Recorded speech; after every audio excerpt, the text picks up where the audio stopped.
Got breaking news over the last hour. Of course, I'm sure a lot of you have heard about it by now.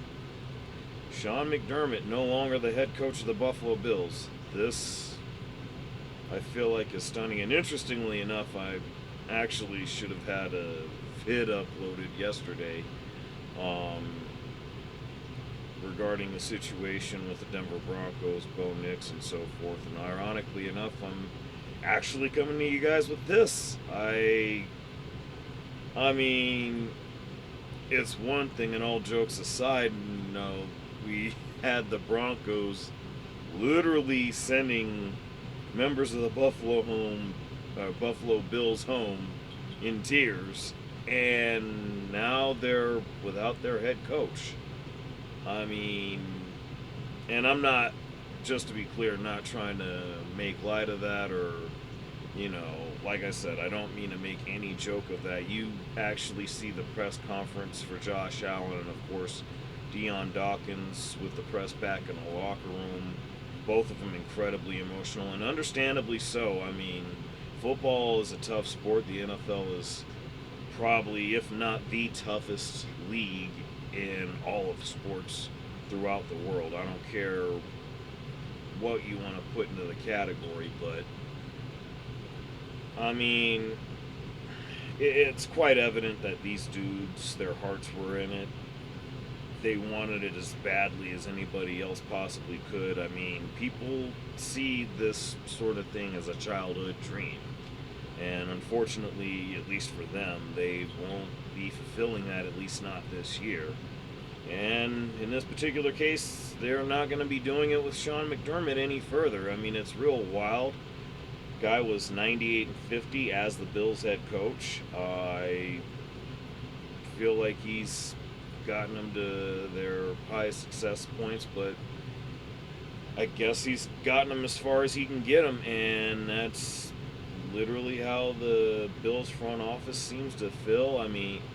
I guess, interestingly enough, Brandon Beane is gonna remain GM for the Buffalo Bills. I question that one because if we're being honest, what the hell did they really put around Josh Allen? And I was saying before, in all honesty, the Buffalo Bills team compared to last year isn't anywhere near as good. I mean, you had guys like Von Miller, Stephon Diggs, and I'm trying to think of the guy's name. What else is new? I believe Matt something. I'll get to that one in a bit. But the point I'm trying to make here is both of these guys were actually on the Bills roster last season. Yet they're over in New England. I mean, Stephon Diggs had himself a hell of a game yesterday with the Patriots, ultimately running away with it against the Houston Texans. I'm really not sure what else to say other than this is just really, really wild to see right now. And for me,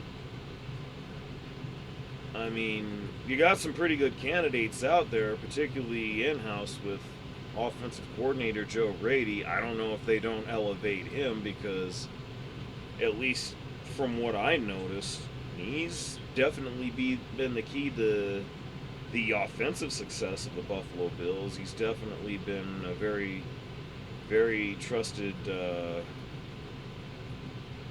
coordinator, at least as far as Josh Allen's concerned. I mean, I'm really not sure how much better they're really going to be able to get with this, at least without improving the roster.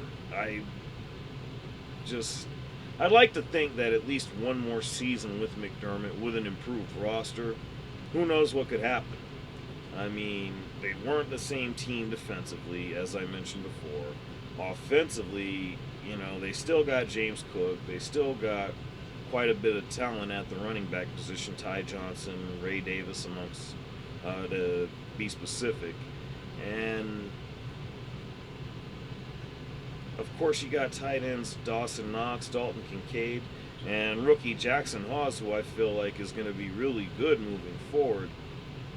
I just I'm a little bit baffled by this to know that in as highly a competitive game as it was on Saturday, I mean, what more could you ask of the guy? He was going in to some significantly hostile territory here in Denver.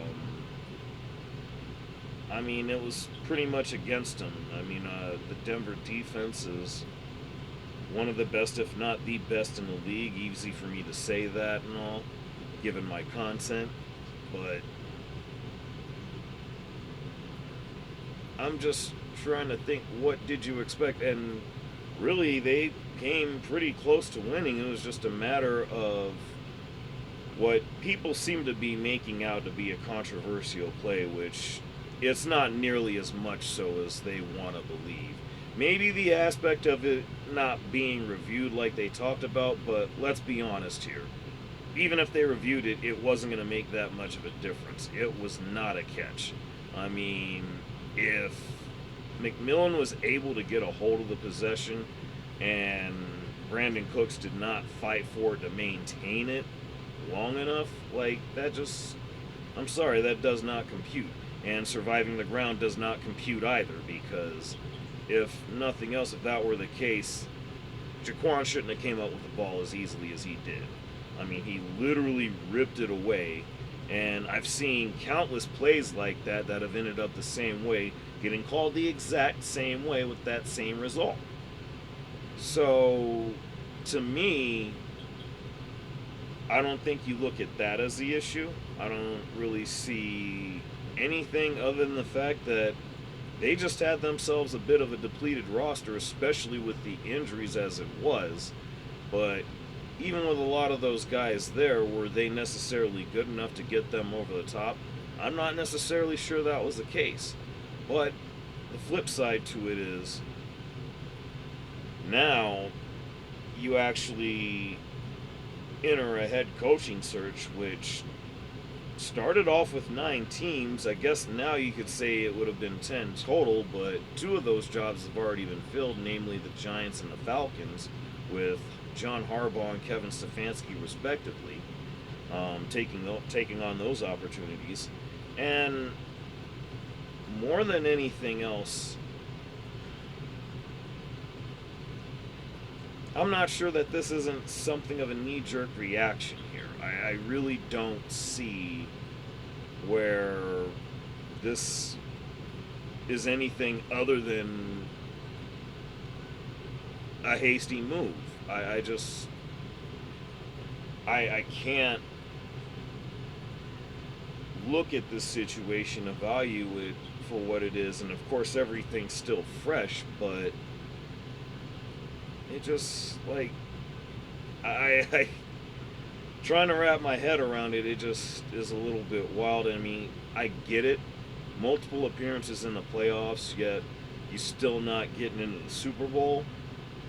That's one thing, but I believe McDermott deserves a better another shot with a better roster, but unfortunately at this point he's not going to get it. And of course, the Bills are going to be on to their next head coach. Is it Joe Brady? Is it perhaps even Brian Daboll, who was a former offensive coordinator for the Buffalo Bills, or quarterbacks coach? I'm not sure which way that goes, but either way, they're looking at him. I'm pretty sure they're looking at a whole host of individuals, maybe even a Mike McDaniel, or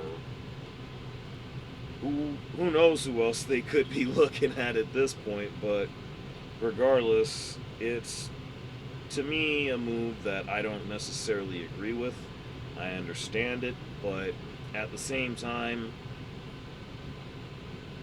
it's just a little bit wild to see. And if nothing else, it's why they call it Overreaction Monday. But that's my take on that. Let me know what y'all think down below. Should he have been fired?